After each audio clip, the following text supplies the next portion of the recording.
साहेब, तुम्ही बारामतीमध्ये राज्य कार्यकारिणीची बैठक घेत आहात, त्याच्या मागचा हेतू काय? आणि साधारणपणे आता सध्याच नुकत्याच लोकसभा निवडणुका संपलेल्या आहेत, पण पुन्हा विधानसभा सुरू आहेत, तर त्या संदर्भात काय तुमच्या नेमक्या धोरणाची? सध्या महाराष्ट्रामध्ये चर्चा चालू आहे ती फक्त आणि फक्त राजकारणाची. पण ते राजकारणाच्या पलीकडे सर्वसामान्यांचे, शेतकऱ्यांचे, शेतमजुरांचे अनेक प्रश्न आहेत, विद्यार्थ्यांचे अनेक प्रश्न आहेत.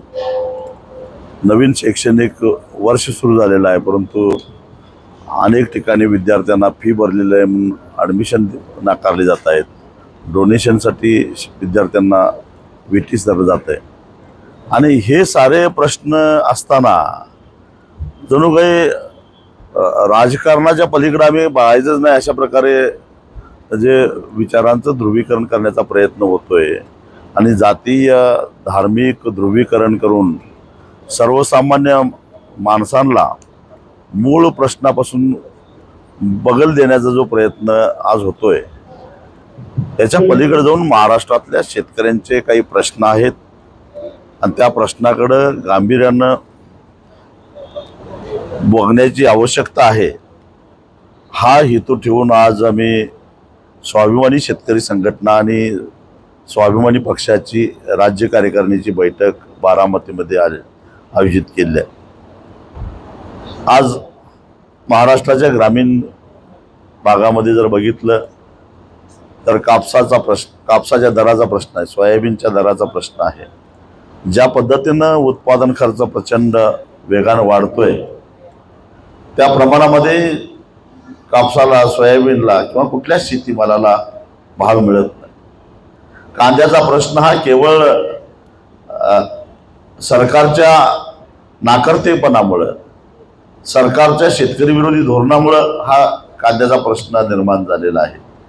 तीच परिस्थिती ऊसाच्या बाबतीत आहे. ऊस उत्पादक शेतकरी सरकारकडून काही अपेक्षा करत नव्हता, पण जगाच्या बाजारामध्ये विकलेली साखर, ती साखर जर का भारतीय साखर विकली गेली असती तर ऊस उत्पादकाला सरकारच्या बत्तीशिवाय चांगले पैसे मिळवता आले असते. इथेनॉलच्या संदर्भातलं दरसोडीचं धोरण असेल, असे सारे प्रश्न आहेत. आज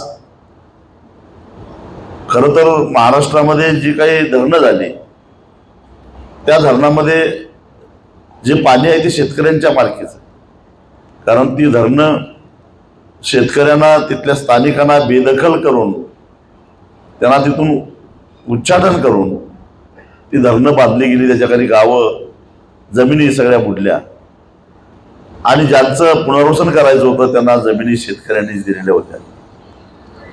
म्हणजे खऱ्या अर्थानं धरणातलं पाणी आणि धरणामध्ये तयार होणारी वीज ही शेतकऱ्यांच्या मालकीची असली पाहिजे. पण आज चित्र असं दिसतंय की धरणामध्ये तयार होणारी वीज ही 40 ते 50 पैसे युनिटनं तयार होत असताना ती वीज आज शेतकऱ्याला मिळत नाही. ते पाणी जे काही नदीतून वाहत जातं किंवा कालव्यातून येतं, त्या पाण्याचे 10 पटीने दर वाढवलेले आहेत.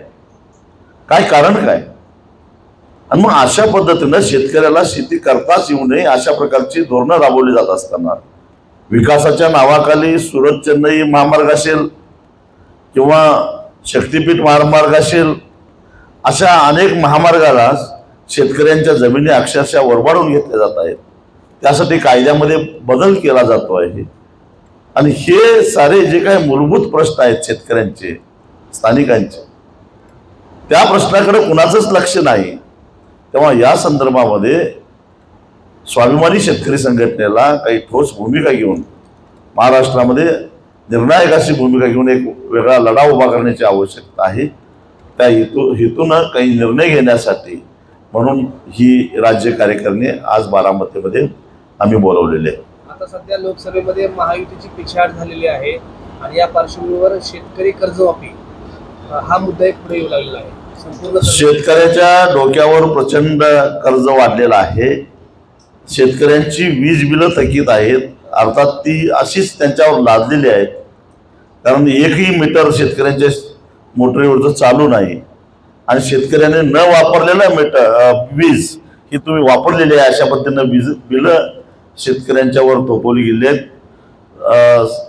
सत्यशोधन समितीमध्ये हे स्पष्ट झालेलं आहे, 4 वर्षापूर्वी स्पष्ट झालेलं आहे. आणि त्यामुळं पोकळ अशी थकबाकी शेतकऱ्यांच्या नावावर वीज बिलाची दिसते आहे. वीज बिल असेल, त्याचबरोबर कर्ज असेल. महाराष्ट्रामध्ये दुधाचे दर अतिशय खाली गेलेले आहेत. शेतकऱ्याच्या दुधाचा उत्पादन खर्च 30 रुपयापेक्षा जास्त आहे आणि आज 25 आणि 26 रुपयानं शेतकऱ्याला दूध विकण्याची वेळ आलेली आहे. हे सारे जे प्रश्न आहेत, या प्रश्नावर ठोस काही भूमिका कोणी घ्यायला तयार नाही.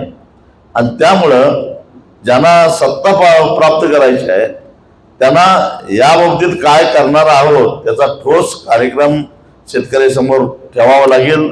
अन्यथा शेतकरी त्यांना दारात उभं करून देणार नाहीत. आणि त्या संदर्भामध्ये सुद्धा या कार्यकारिणीमध्ये चर्चा करून आम्ही काही मागण्या करणार आहोत. आम्ही आतापर्यंत बघितले स्वाभिमानी शेतकरी संघटना रस्त्यावरती उतरून शेतकऱ्यांसाठी लढत होती. आता तुम्ही सांगताय, जे प्रश्न सांगताय ते तुम्ही बैठकीत मांडणार आहात आणि मग पुढची दिशा ठरवणार आहात. तोपर्यंत वेळ जात नाही असं होत नाही, वाटत नाही तुम्हाला? 1 दिवसाला लगेच वेळ गेली नाही, कारण गेल्या अनेक दिवसापासून दुधाचा प्रश्न असेल, तुमचे आंदोलन म्हणजे एकेकाळी राज्य सरकार आंदोलन ही चालूच आहेत. निर्णय घ्यायला भाग पडायची, पण तुम्ही विखुरला गेलात का असा प्रश्न निर्माण होतो. त्याला काही अंशी महाराष्ट्रातला शेतकरी सुद्धा जबाबदार आहे. ज्या ताकदीनं संघटनेला ताकद द्यायला पाहिजे होती त्या ताकदीनं मिळालं नसल्यामुळं आम्ही आमच्या परीनं प्रयत्न करतो आहोत. स्वाभिमानी शेतकरी संघटनेची भूमिका याला कारणीभूत आहे असं वाटत नाही? असं काही नाही आहे. स्वाभिमानी शेतकरी संघटना योग्य दिशेनेच चाललेली आहे. ती काही भरकटत नाही किंवा राजकारणाच्या मागे राखलेलं नाही. आणि म्हणूनच आम्ही आमच्या स्वतःची अशी दिशा ठरवलेली आहे. नेमकं विधानसभेच्या अनुषंगाने देखील तुम्ही कार्यकारिणी घेत आहात. बारामतीमध्ये कार्यकारिणी घेत नाही. आधी आंदोलनाची सुरुवात देखील तुम्ही महाराष्ट्रातल्या कार्यकर्त्यांना एकत्रित यायला मध्यवर्ती ठिकाण आहे म्हणून बारामतीची निवड केली आहे. दुसरं काही नाही आहे. आमच्या डोक्यात दुसरा काही विचार नाही आहे. आज निर्णय घेतो ना आम्ही, जर चर्चा तरी करतो. तुम्ही आधी कार्यकारिणीच्या आधी मला प्रश्न विचारताय. साधारणपणे MSPच्या बाबतीत सुद्धा सरकारचं धोरण थोडंसं कमी पडतं. याच्या संदर्भात स्वाभिमानी शेतकरी संघटना 100% MSPच्या बाबतीत सरकारचं धोरण हे चुकलेलं आहे, कमी पडते आहे. काही पिकामध्ये एकदम 501 न वाढ करायची, काही पिकामध्ये 117 रुपयानं वाढ करायची. याला लॉजिक काय आहे? उत्पादन खर्च सगळ्यांचाच वाढला तर सगळ्यांचाच उत्पादन खर्च वाढतोय म्हणजे ही काय ऍडजस्टमेंट आहे का? रासायनिक खताचे दर वाढलेले आहेत, विजेचे दर वाढलेले आहेत, मजुरीचे दर वाढलेले आहेत, त्याचबरोबर डिझेलचे दर वाढल्यामुळे मशागतीचा खर्च वाढलेला आहे. आणि अलीकडच्या काळामध्ये कुठलीही वस्तू शेतकऱ्यांनी विकत घेतली तर त्याला 12 पासून 18% GST भरावा लागतो. तो अतिरिक्त बोजा शेतकऱ्यांच्यावर आहे. आणि त्या मानानं कृषी मूल्य आयोगानं नेमका कशाचा हिशोब केला, कसा उत्पादन खर्च काढला आणि उत्पादन खर्च काढत असताना मग ही तफावत का 500 म्हणजे याचा अर्थ पूर्वी तिचं MSP ठरवत असताना चुकीची ठरवली होती का? आता तिची दुरुस्ती केली का? 117 रुपयानं वाढवली, त्याचं लॉजिक काय? आणि म्हणून हे जे सारे प्रश्न आहेत या प्रश्नाकडे राजकीय प्रश्न म्हणून किंवा एक राजकीय सोय म्हणून MSP बघू नका. तर आमचं असं म्हणणं आहे की एकतर शास्त्रशुद्ध पद्धतीनं शेतकऱ्याचा उत्पादन खर्च काढा, त्याचा हमीभाव निश्चित करा आणि तो हमीभाव कायदा करून त्याला मिळेल याची व्यवस्था करा. हमीभावाचा कायदा संसदेमध्ये मंजूर होणं गरजेचं आहे. आज काय होतं, सरकार हमीभाव जाहीर करताना गप्प बसतं. देशातल्या एकूण शेतीमालाच्या उत्पादनापैकी केवळ 6% उत्पादन सरकार खरेदी करतं. म्हणजे 94% उत्पादनं ही बाजारामध्ये विकावी लागतात आणि बाजारामध्ये विकल्यानंतर त्याला हमीभाव मिळेल याची शाश्वती नाही आहे. बऱ्याच 90% वेळा हमीभावापेक्षा कमी किमतीमध्ये शेतकऱ्याला आपला माल विकावा लागतो. जसं कामगारांना संरक्षण देण्यासाठी किमान वेतन कायदा केला गेला आणि सरकारनं निश्चित केलेलं वेतन देणं हे अनिवार्य केलं, त्याच पद्धतीनं सरकारनं जाहीर केलेला हमीभाव हा अनिवार्य केला पाहिजे आणि त्याच्यापेक्षा कमी किमतीमध्ये कोणालाही शेतीमाल खरेदी करता येणार नाही असा कायदा जेव्हा होईल तेव्हा देशातल्या 100% उत्पादनांना हमीभाव मिळेल. आणि तो कायदा करण्यासाठी आम्ही देश पातळीवर सगळ्या संघटना एकत्रित होऊन लढा करतोय. ते खरेदी करत असताना शेतकऱ्यांना कीटकनाशकाची सक्ती केली जाते, अशा अनेक तक्रारी लोकांना आलेल्या आहेत शेतकऱ्यांच्या. खरं तर ही लिंकिंग पद्धतीचं जे काही माल खपवणं आहे, ज्याची गुणवत्ता नाही, ज्याला दर्जा नाही, असा माल, मग ते बियाणे असो, खतं असो, किंवा सूक्ष्म अन्नद्रव्य असो, टॉनिक असो, हे शेतकऱ्यांच्या गाड्यामध्ये मारलेलं जातं. खरं तर कृषी खात्यानं याच्यावर लक्ष ठेवलं पाहिजे आणि अशा संबंधित कृषी सेवा केंद्रावर कडक कारवाई केली पाहिजे अशी आमची भूमिका आहे. अनेक ठिकाणी स्वाभिमानीचे कार्यकर्ते या विरोधामध्ये आंदोलन सुद्धा करत आहेत. अनेक ठिकाणी तुम्ही आंदोलन केली, त्याचा इम्पॅक्ट देखील पडला. दूध दराच्या मागे 10 वर्षापूर्वी केलेलं आंदोलन असेल, साखरेसाठी केलेलं आंदोलन असेल, परंतु शेतकऱ्याचं फक्त राजकारण केलं जाते अद्यापपर्यंत. त्याला चांगले दिवस येणार तरी कधी? खरं तर महात्मा फुलेंपासून आजपर्यंत शेतकरी फक्त व्यथाच मांडत आला. त्याला नेमकी कारण काय ती शोधली तर? त्याचं कारण शेतकऱ्याचा व्यवसाय हा खाण्याशी संबंधित आहे, अन्नधान्याशी संबंधित आहे आणि अन्नधान हे सहजगत्या मिळालं पाहिजे, स्वस्तात मिळालं पाहिजे, जमलं तर फुकट मिळालं पाहिजे. अशा प्रकारची समाजाची ही जी मानसिकता आहे त्याला सरकार सुद्धा बळी पडतात. तेव्हा बऱ्याच वेळा शेतकरी विरोधी धोरणं राबवली जातात. ही मानसिकता जोपर्यंत बदलत नाही तोपर्यंत शेतकऱ्यांचे प्रश्न असेच राहणार. आमच्यासारखे लढत राहणार. लढा तीव्र झाला तर काही अंशी प्रश्न सुटणार. लढ्याची ताकद कमी पडली तर प्रश्न वाढत जाणार. हजारो वर्षाचे प्रश्न आहेत हे शेतकऱ्याचे आजकालचे प्रश्न नाही आहेत. केवळ आरक्षणानं सगळे प्रश्न सुटतील हा भ्रम आहे. आज महाराष्ट्रामध्ये सगळेच घटक आरक्षणासाठी संघर्ष करतायत, पण आरक्षणाच्या पलीकडे अनेक प्रश्न आहेत. ते प्रश्न सोडवले गेले नाही तर महाराष्ट्रातले नाही देशातल्या सर्वसामान्यांचे प्रश्न सुटणार नाहीत. आरक्षण आवश्यकच आहे, कारण तो शाहू महाराजांनी या आरक्षणाची सुरुवात केली. जो दुर्बल असेल, दुबळा असेल, आर्थिकदृष्ट्या मागे पडलेला असेल त्याला सगळ्यांच्या बरोबर आणण्यासाठी नोकऱ्यामध्ये आरक्षण दिलं तर ती एक संधी निर्माण होते. पण एक लक्षात घ्या, 100% लोक नोकरी करू शकत नाहीत. त्यामुळं आरक्षण दिलं तरी 100% लोकांना फायदा होऊ शकत नाही. या उलट विद्यार्थ्यांच्यासाठी काही योजना राबवल्या तर विद्यार्थ्यांची शिक्षण पूर्ण होतील. शेतकऱ्यांच्यासाठी काही योजना राबवल्या तर जवळपास 70% लोक शेती करतात, त्यांची आर्थिक स्थिती सुधारेल. कामगारांच्यासाठी काही योजना राबवल्या तर जे सरकारी नोकरीत नाहीत पण खाजगी क्षेत्रामध्ये काम करतात त्यांचे प्रश्न मार्गाला लागतील.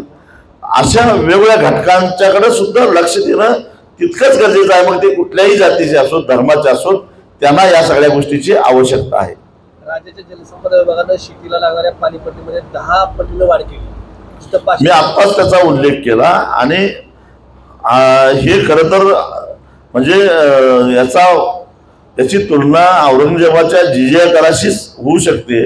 आताच मी सांगितलं की धरणाला जमिनी आमच्या गेल्या. ज्यांच्या जमिनी धरणाला गेल्या त्यांच्या पुनर्वसनासाठी जमिनी आम्हीच दिल्या आणि मग या पाण्यावर अधिकार सांगणारं सरकार कोण? ही जी धरणं आहेत त्या धरणातून जी वीज निर्मिती झालेली आहे त्या वीज निर्मितीतून सगळ्या धरणांचे पैसे फिटलेले आहेत. मग 10 पटींना पाणीपट्टी वाढ करायचं कारण काय? शेतकऱ्यांनी आपली जमीन घाण ठेवून पाणी लिफ्ट करून नदीतून 20-20 किलोमीटर एवढ्या लांब नेलेलं आहे. त्यासाठी जी काही कर्ज काढली ती शेतकऱ्यांनी स्वतः फेडलेली आहेत. मग त्या पाण्यावर अधिकार सांगण्याचा सरकारला कसा अधिकार प्राप्त होतो? असं आमचं म्हणणं आहे. हे 10 पट आम्ही देणार नाही. या जलसंपत्ती प्राधिकरणानं याचा पुनर्विचार करावा, अन्यथा एक दिवस आम्हाला या प्राधिकरणावर हल्लाबोल करावा लागेल.